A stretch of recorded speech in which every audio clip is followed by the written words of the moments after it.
Hello! Today I will be flipping through 2 of my anime journals. I will also be answering some questions you asked me on Instagram about the creative process. Thank you so much for 10K followers. I really appreciate the continuous support. Grab a cup of tea or a snack and let's get started. This is the Minimalism Art Journal Dotted Grid in yellow. I love this journal so much. It is incredibly durable, heavyweight, and has really awesome quality pages. I actually was part of the bullet journal community in 2014, and this is the 3rd journal that I used to bullet my daily life. As you can see, I did a lot of weekly spreads, and I thought it would be a cool idea to start including a few drawings, a few printouts of my favorite characters. At the time, I loved Kakeguri and I loved Haikyuu, so you can see a lot of that here. I started this journal 2 years ago in August 2020, and I discovered the anime journaling community in October 2020. I was scrolling on my For You page on TikTok, and I saw Veda Bujo's and Egudon's aka Ava, and I was inspired to try it on my own. You can kind of tell from my first few spreads that I had no clue what I was doing, but I found the process really enjoyable. So I did start off in the anime journaling community on TikTok, and this upcoming Chica spread was actually one of my first to go viral. Looking back on it now, it doesn't look great, but a lot of my spreads were very random, messy, hastily put together, just more of me feeling out the process without trying to make it super aesthetically pleasing. And honestly, I really enjoyed it. I thought it was super fun to make use of washi tape and learn how to letter, learn how to layer pictures. But what I enjoyed the most about it was being able to take these 2D characters and make them into something a little bit more tangible. Because, let's be real here, we all wish that these 2D men and women existed in real life. And this way I could feel just a little bit closer to what isn't real. My process for creating a spread is more or less the same as it used to be. It starts off with an idea, whether it be an anime character that I relate with or I identify with, or if it be an event that happened in the show itself. From there, I scour the internet, Pinterest and Tumblr specifically, for pieces of media that I would want to layer in my journal. And this can range from the characters themselves to layering components like leaves, shapes, etc. And I will print out those pictures, cut them out, and try planning a layout onto a page. My journaling style back in 2020 is a lot different from my journaling style currently in 2021.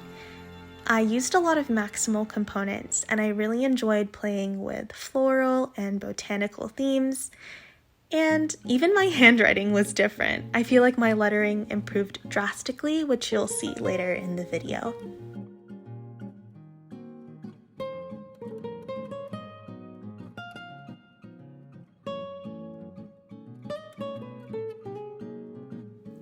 You may also notice that I do use fan art in this journal. And for every piece of fan art that I did use, I did reach out to the artist to ask for permission to use their work. I do think this is a very big issue in the anime journal community where people use fan art and don't credit the artist and don't ask for permission. So PSA, ask artists if you can use their work. If they don't respond, don't use it. My second journal is the Midori A5 grid, and I absolutely love this journal. It stays flat. Although the pages are a little bit thinner than the Maximalism Art Journal, it's still awesome quality.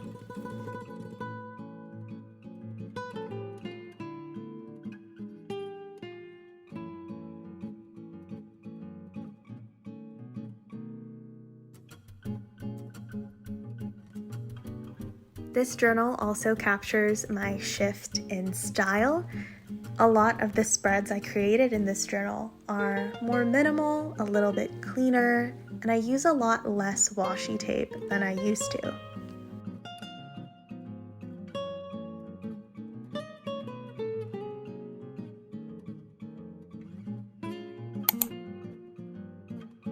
Three words that I would use to describe my style would be pastel, organized, and minimal. I start to make a lot of use of color palettes in my spreads, as well as doodling and deco stickers. Speaking of stickers, my favorite stickers to use in my journal currently are deco stickers, maybe sparkles, swirls, anything small and dainty but still unique, I think add a beautiful touch to any journal spread. My favorite shops will all be linked down in the description box, but off the top of my head, I really love Some Wonder Shop, Zelly's Koi Pond, and Sunbeam Sprout, so be sure to check those links. In terms of lettering, I really just love the classic calligraphy. I use Tombow brush pens, the pastel set specifically, and sometimes you'll see me using Daiso brand calligraphy pens.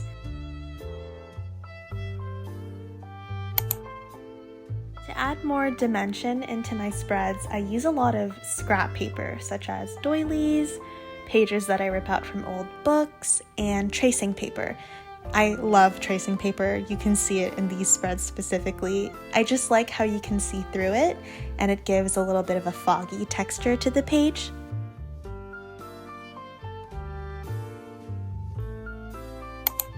I don't really have one preferred color scheme to work with, but I do prefer lighter colors. You may notice that I tend to shift away from the dark red, dark orange, dark blue schemes, just because the lighter muted colors are more of my preferred aesthetic.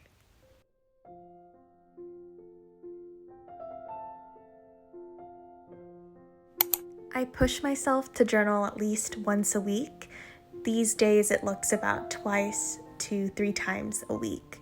And I'm often asked how I make time to journal, considering that each spread usually takes me an average of 3 to 5 hours to complete, just because I'm a little bit slower of a worker. And while you can use the excuse I'm too busy or I don't have enough time, if you love something and if you enjoy doing it, you'll make time. Journaling for me has become more than a hobby, and it's something that helps me stabilize myself. It helps me take my mind off of stress or off of issues that are happening, and it's a way for me to remind myself that I bring value to the world, whether it be through my talents or whether it be through inspiring other people. So yeah, to be honest, I don't have a set journaling schedule. I'm not going to force myself to make content or create if I don't feel like it. Out of all of the spreads I created this year, this one definitely pushed me out of the comfort zone. The windows and the symmetry was a little difficult for me. As of now, I have no plans to start selling pre-made journals or to open commissions. My reasoning for this is just because journaling is my safe place right now, and I'm not ready to take that step and monetize my hobby. But I really do appreciate your interest in possibly owning a creation of mine. That is it for the flip through. Thank you for watching, and if you want to keep up with my weekly posts, please follow me on Instagram @FayeMilkTea, and thank you so much for your support.